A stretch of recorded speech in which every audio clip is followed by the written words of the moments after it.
오늘 예배 나오신 우리 성도님들에게 또 영상으로 예배드리는 성도님도 종종 계신데 우리 모두에게 하나님의 은혜가 있기를 축복합니다. 오늘은 성경 파노라마 20번째 시간 아모스서를 우리 같이 보도록 하겠습니다. 구약 성경에 이제 선지서가 있다고 했죠. 앞에 율법서, 또 시가서, 그리고 선지서가 있다고 했는데 이 선지서는 이사야 선지서부터 맨 마지막 책 말라기까지 17권이라고 말씀을 드렸습니다. 이 17권 중에서 앞에 5권, 이사야 선지자부터 5권은 대선지서 또는 대예언서고, 또 호세아서부터 마지막 말라기까지는 12권은 소예언서, 소선지서라고 하는데, 이 예언서들 중에 보면은 자기 이름을 따서 이제 이 선지서, 예언서가 정해진 경우가 있죠. 그런 예언서를 문서 예언서라고 그래요. 그리고 이 문서 예언서 전에는 이제 초기 예언서라고 부르는데, 예를 들어 문서 예언서가 여러 권이 있는데 그 중에 가장 첫 번째로 쓰여진 책이 아모스서입니다. 그러니까 문서 예언서 중에 최초의 문서 예언자는 아모스라는 선지자죠. 아모스 예언자가 문서 예언자 중에 최초로 글을 써서 정리해서 놓은 예언자입니다. 굉장히 의미가 있는 예언자죠. 그러니까 이 말은 지금 아모스 시대가 이제 주전 8세기인데요. 8세기부터 문서 활동이 활발해졌다 하는 것을 우리가 짐작할 수가 있고, 8세기 기준으로 해서 그 이전은 이제 아까 말씀드린 대로 이 초기 예언서, 초기 예언자라고 하는데, 이 초기 예언자들은 주로 어떤 개인에 대해서, 특정 계층에 대해서 주로 이렇게 말씀을 선포했다면, 문서 예언자, 8세기 이후의 예언자들, 아모스를 시작으로 해서 그런 예언자들은 백성 전체를 대중으로 삼고 이렇게 메시지를 선포했던 예언자들입니다. 우리가 이제 또 다음 시간, 그 다음 시간 또 보겠지만은 이사야 예언자, 예레미야 예언자, 굉장히 큰 대표적인 예언자들이지만 사실 문서로 기록한 거를 보면은 아모스보다 늦게, 거의 동시대 인물이긴 한데 늦게 기록을 했고, 아모스가 첫 번째. 예를 들면 우리가 잘 알고 있는 이제 예언자 선지자들이, 유명한 예언자 선지자가 엘리야, 또 엘리사, 굉장히 유명하죠. 엄청난 기적을 행했던 사람들이죠. 근데 이 사람들은 엘리야서, 또 엘리사서 이런 책이 없죠, 성경에. 다만 그들의 활동이 사무엘, 또 열왕기 이렇게 기록이 되어가지고 구전으로 전해져서 그렇게 있는 거지, 단독으로 자기네 이름으로 선지자서는 없단 말이에요. 그러나 이사야서, 예레미야서, 에스겔, 요나, 요엘 이렇게 자기 이름을 따서 이렇게 이제 예언자들이 이렇게 있는 거죠. 그 중에 최초의 문서로 기록한 예언자는 아모스다. 이제 참고로 이렇게 알고 계시고요. 우리가 이제 지난주에 호세아서를 했는데, 호세아서랑 아모스랑 동시대 인물입니다. 호세아서 제가 말씀드릴 때 그때가 여로보암 2세 왕이었다고 말씀드렸어요. 그러니까 이제 우상숭배가 북이스라엘 나라에서 가장 극심했던 때는 아합왕이었는데, 이 아합왕을 하나님이 너무 극심하니까 이제 아합왕을 심판하시면서 엘리야를 통해서 심판하셨죠. 그리고서 그 아합왕을 누가 이렇게 멸망시키고 왕이 되냐면 예후가 왕이 됐어요. 그러니까 예후의 왕조 중에 이제 여로보암 2세가 있는 겁니다. 근데 여로보암 2세는 북왕국 이스라엘 쭉 역대 왕들 중에 가장 번성했던 왕, 가장 나라가 경제적으로, 또 안보적으로, 정치적으로, 국방적으로 가장 왕성하고 풍요로웠던 시대, 발전했던 시대가 여로보암 2세 시대예요. 바로 이때 활동했던 선지자가 오늘 아모스란 말이에요. 그런데 이렇게 풍요로운 시대지만은 얼마나 상대적으로 악했는지, 하나님을 멀리했던 우상도 그렇고 특별히 하나님의 자녀로서 행해서는 안 되는 그런 악한 일들이 얼마나 많았는지 우리가 한번 한 두세 가지만 짚어보면 알 수 있을 것 같아요. 자, 아모스 2장 6절 말씀 보겠습니다. 자, 아모스 2장 6절 제가 읽어볼게요. 여호와께서 이와 같이 말씀하시되 이스라엘의 서너 가지 죄로 말미암아 내가 그 벌을 돌이키지 아니하리니, 이는 대표적으로 뭐가 있나 보세요. 이는 그들이 은을 받고 의인을 팔며 신 한 켤레를 받고 가난한 자를 팔며. 네. 자, 아모스가 살던 시대가 가장 여로보암 2세가 풍요로웠다고 했는데 신발 한 켤레를 살 돈이 없어서 가난한 사람이 자기 몸을 노예로 팔아요. 이런 시대. 그러니까 가장 부강했었고 이스라엘의 전성기라고 했는데 그거는 부자들만의 이야기였던 거죠.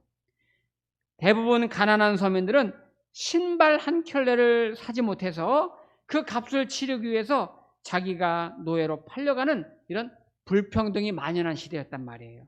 얼마나 안타까워요. 또 아모스 3장 15절 보세요. 3장 15절. 겨울 궁과 여름 궁을 치리니 상하 궁들이 파괴되며 큰 궁들이 무너지리라. 여호와의 말씀이니라. 자, 지금 이 당시에 부자들에 대해서 하나님이 지금 이제 책망을 경고하시는 건데요. 여름 궁전이 따로 있고 겨울 궁전이 따로 있고, 이 말이 뭐냐면 부자들은 별장을 겨울 별장, 여름 별장 다 따로따로 갖고 있는 거예요. 알기 쉽게 얘기하면 요즘에 콘도 리조트를 막 여러 개 가진 분 계시더라고요. 예, 아마 성도님들 중에도 계실지 몰라요. 예, 웬만한 돈 좀 있는 분들은 전국의 리조트를 2개, 3개 회원권 기본적으로 가지고 계시더라고요.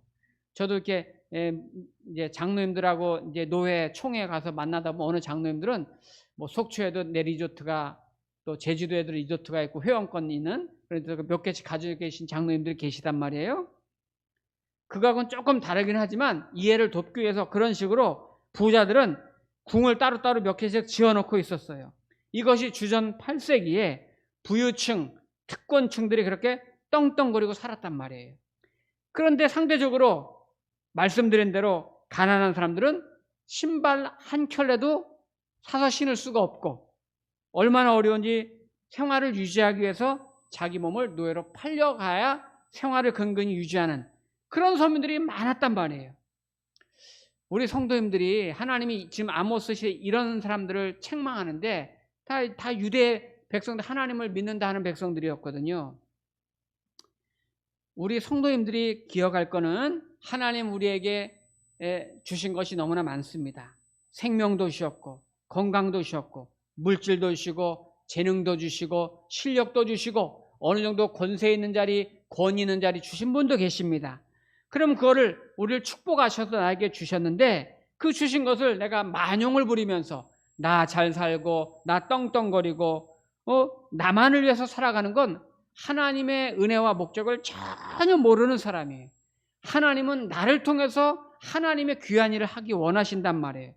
내가 가난한 자들에게 또 없는 자들에게 도움이 필요한 자들에게 하나님이 그들에게 필요한 것을 나를 통해서 공급해 주시기 원하셔서 내게 물질을 주시고 내게 은사를 주시고 실력을 주시고 권세를 주시고, 왜 세계를 이끌어갈 영적 리더입니까?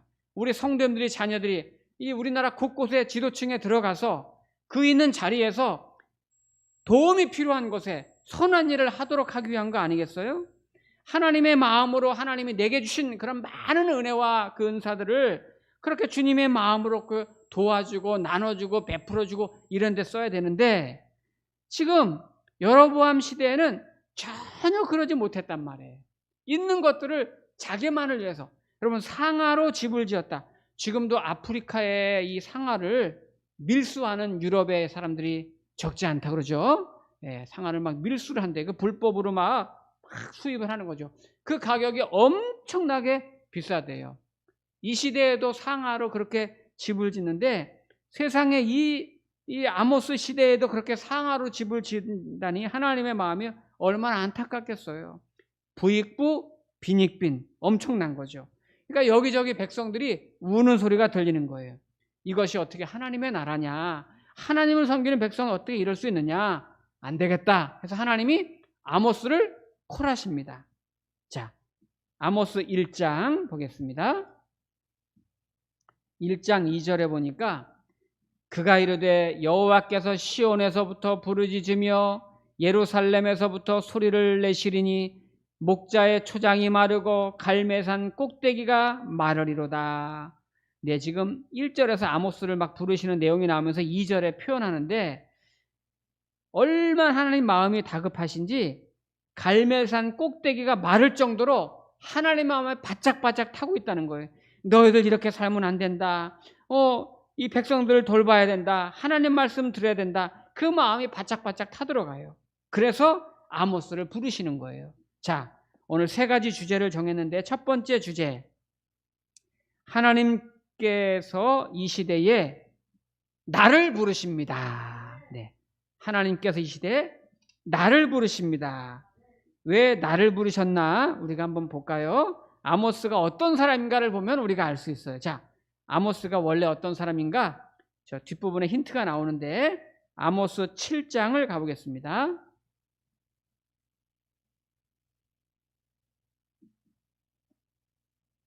아모스 7장 14절 말씀. 아모스 7장 14절 말씀. 아모스가 아마샤에게 대답하여 이르되 나는 선지자가 아니며 선지자의 아들도 아니라 나는 목자요 뽕나무를 재배하는 자로서 양떼를 따를 때에 여호와께서 나를 데려다가 여호와께서 내게 이르시기를 가서 내 백성 이스라엘에게 예언하라 하셨나니. 제가 부름받은 콜링할 때 그거를 지금 고백하고 있는 거죠. 자, 아모스는 제사장도 아닙니다. 선지자도 아닙니다. 그런 아들도 아니라고 그랬습니다. 요즘으로 말하면 정규 신학을 공부했거나 정식 교단에서 안수받았거나 선교사로서 목회에서 교육받은 적이 전혀 없어요. 직업이 뭡니까? 농부였습니다. 목동이었습니다. 평범한 서민이었습니다. 그런데 하나님이 보실 때에는 이 아모스의 중심을 보니 사명을 감당할 만하기 때문에 다른 사람, 이 시대에 아모스 같은 사람이 없는 거예요. 그래서 아모스를 부르신 거예요. 먼저 불러서 사명을 주신 다음에 훈련을 시켜 가신 거예요. 가끔 이제 교회들 중에는 그런 경우가 있어요. 성도님들 중에 믿음 좋은 집사님, 권사님을 불러서 전도사님으로 우리 교회에서 심우해 주세요. 그리고 전도사를 심우하면서 총회 가면은 총회 본부에서 총회 그 자체 안에 교육원이 있어요. 이게 정규 교육부 인가는 아니지만 총회 안에서 인가해준 이제 전도사님 양성 과정이 있어요.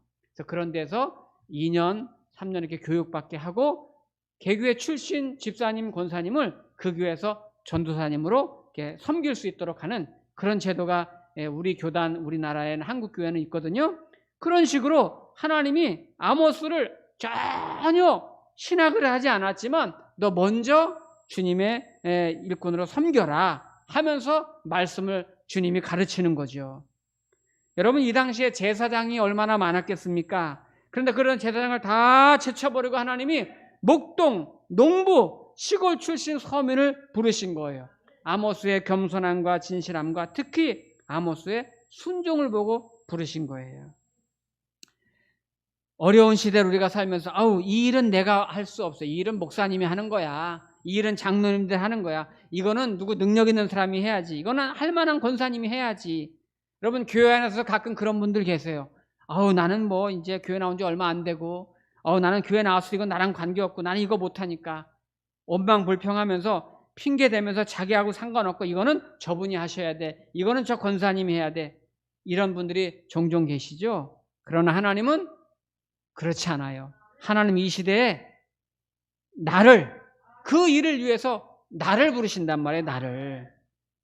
여러분, 제가 언젠가 한번 말씀드렸을 거예요. 교회 왔더니 예배 드리고 교회 생활하다 보면 이 교회 이런 점이 좀 문제가 있네, 이런 점이 아쉽네. 그걸 내가 먼저 봤고 그 먼저 눈에 띄고 그것이 먼저 내가 느껴졌으면 하나님이 나보고 그거 하라는 거예요.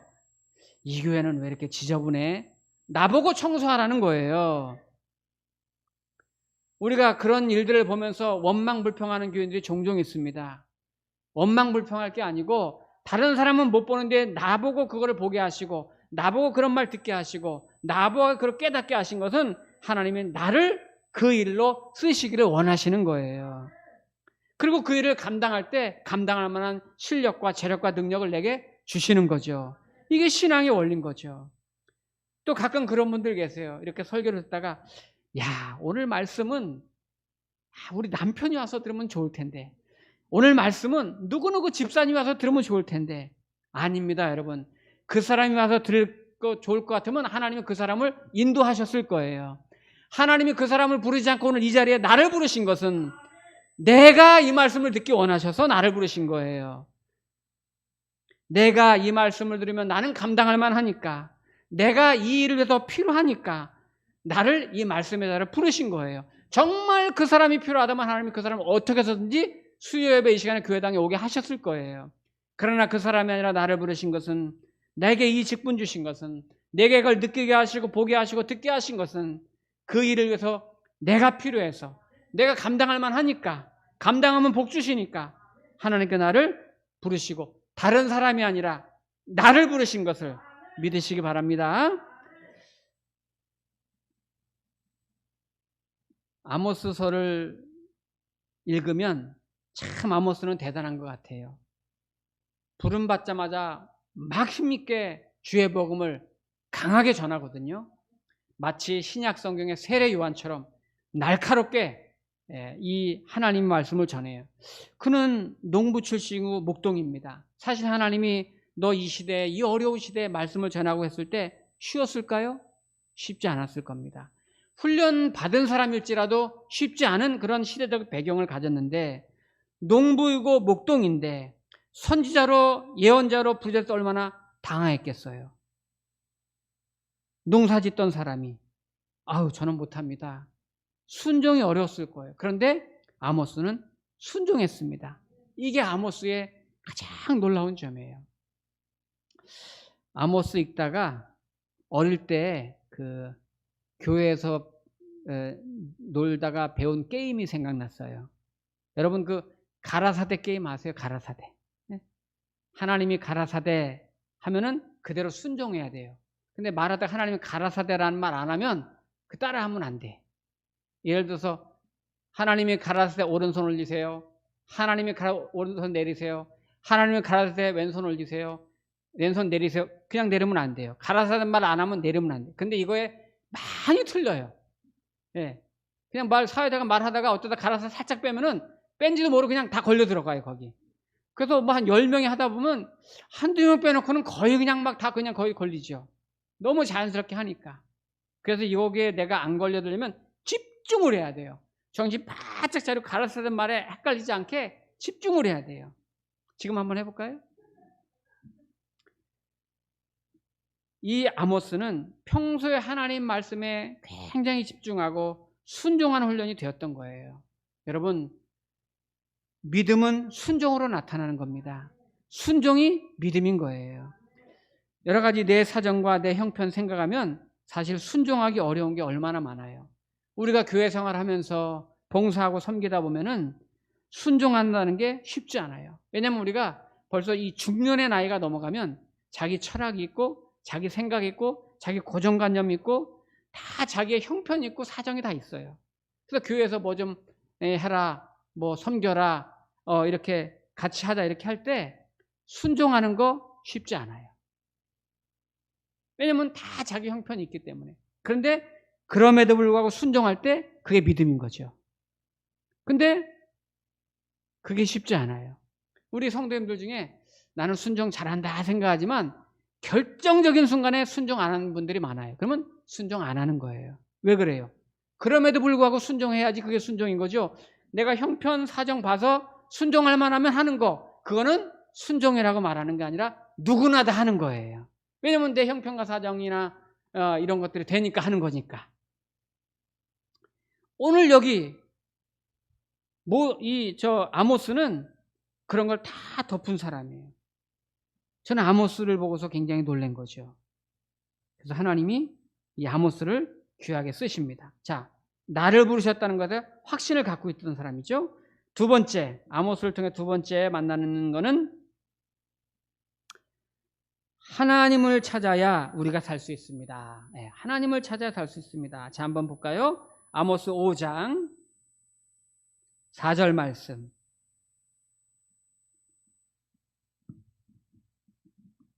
아모스 5장 4절 말씀. 여호와께서 이스라엘 족속에게 이와 같이 말씀하시기를 너희는 나를 찾으라.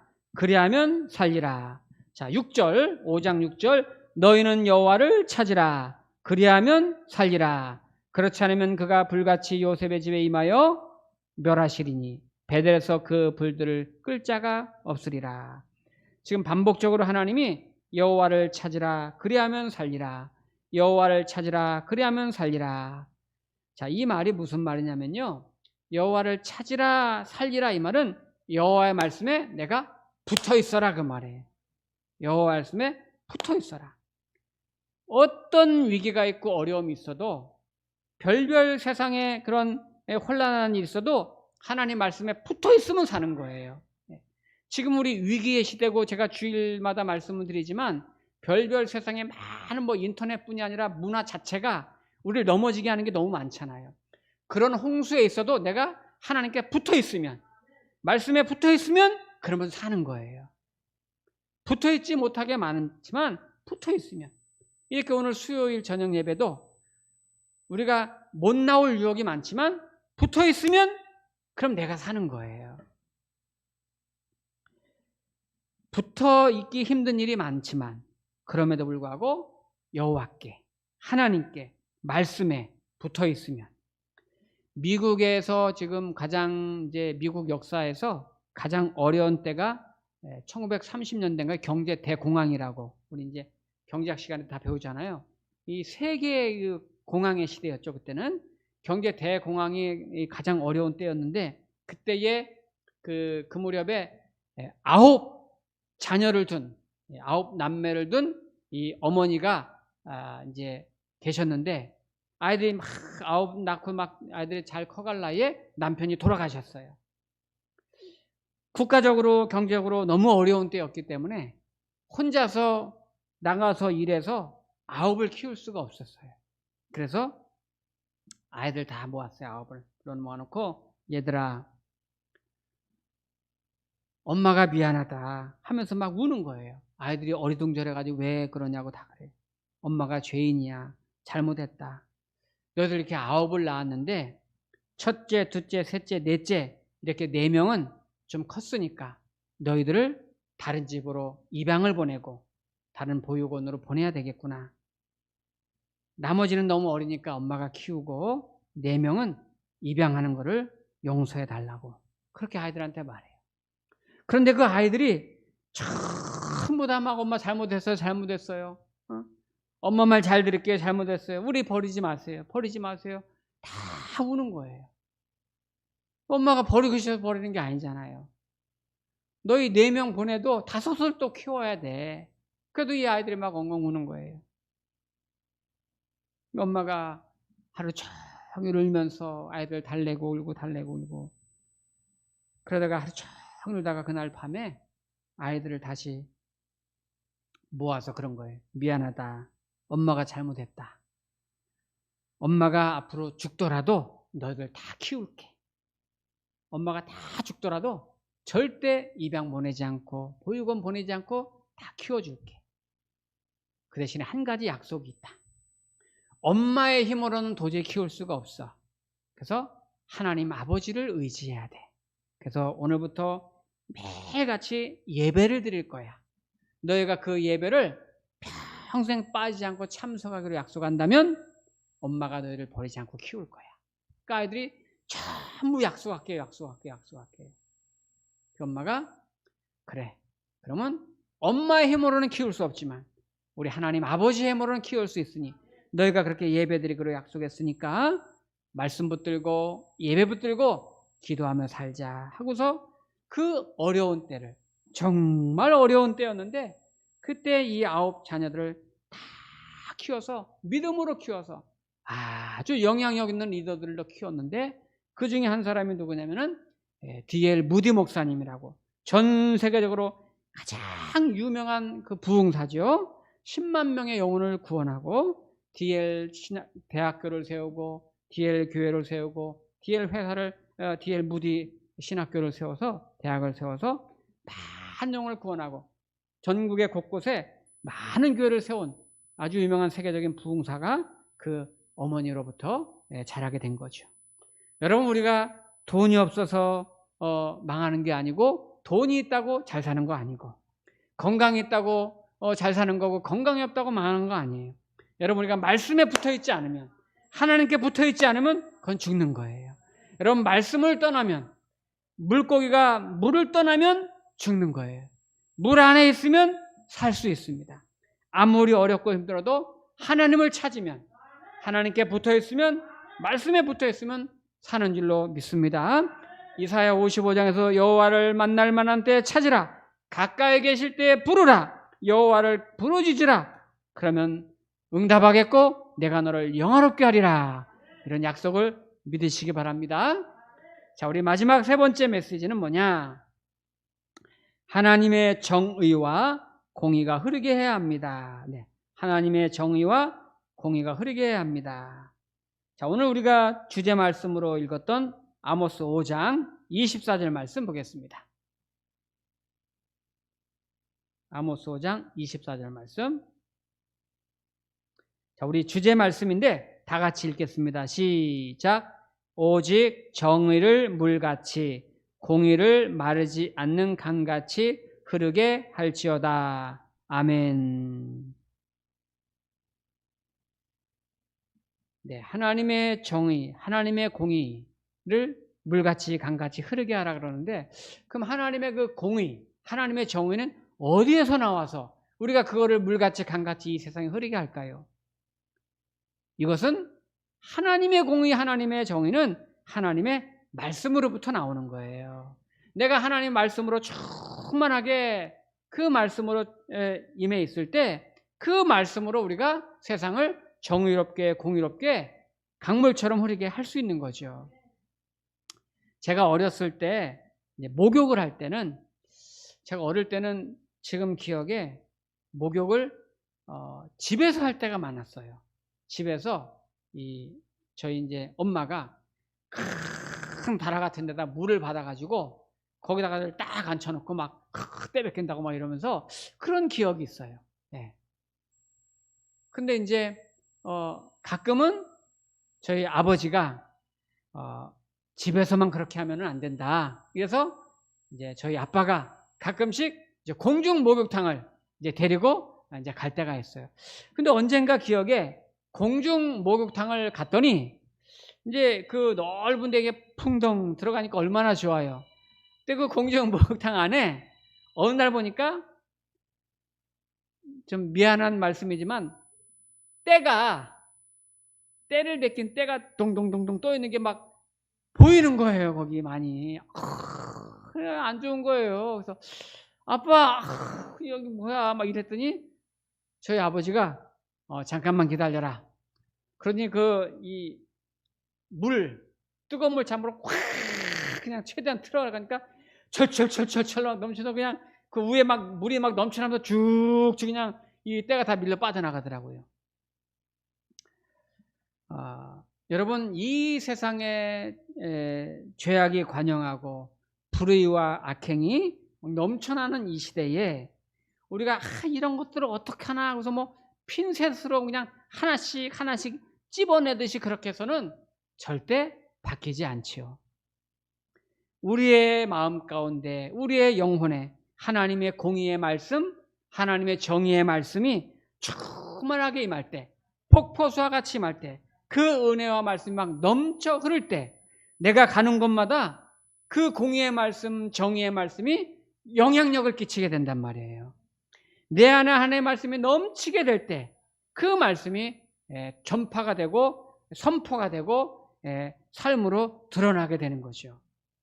우리가 이 세상에서 하나님이 이 세상을 뭐라고 표현했는지 단적으로 한번 볼까요? 실제로 제가 말씀드린 게 맞나? 아모스 8장을 보세요. 아모스 8장 11절. 아모스 8장 11절. 어쩌면 우리 21세기를 살고 있는 우리 시대랑 참 주시는 말씀 같다는 생각이 들어요. 제가 읽겠습니다. 주 여호와의 말씀이니라. 보라, 날이 이를지라 내가 기근을 땅에 보내리니 양식이 없어 주림이 아니며 물이 없어 가람이 아니요 여호와의 말씀을 듣지 못한 기갈이라. 그렇죠. 지금 이 시대 사람들이 풍요롭게 사는 것 같지만 풍요 속의 빈곤이라고. 정말 사람들이 목말라 하는데 그 목마름이 물이 없어서가 아니라는 거예요. 말씀을 듣지 못해서 굶주리고 목말라 하는 것이다. 이렇게 말해요. 여로보암 시대, 여로보암 2세 이 시대의 문제는 뭡니까? 돈이 없어서가 아니었어요. 경제력이 없어서가 아니었어요. 굉장히 풍요로운 시대라고 말씀드렸습니다. 그런데 모두가 영혼이 기갈되어 이 악행과 착취가 만연했던 시대예요. 왜요? 말씀이 없어서. 공의가 땅에 떨어지고 정의가 사라지고 사랑과 평화가 없는 시대. 왜요? 말씀이 없어서. 그래서 주님이 말씀이 없어 기갈이라 말씀합니다. 오늘 밤 나오신 우리 성도님들도 내가 먼저 말씀으로 충만해져서 내가 가는 곳마다 하나님의 공의와 정의와 사랑과 평화가 임할 수 있도록 더 말씀을 가까이 하는 저와 여러분 되기를 축복합니다. 기도하겠습니다.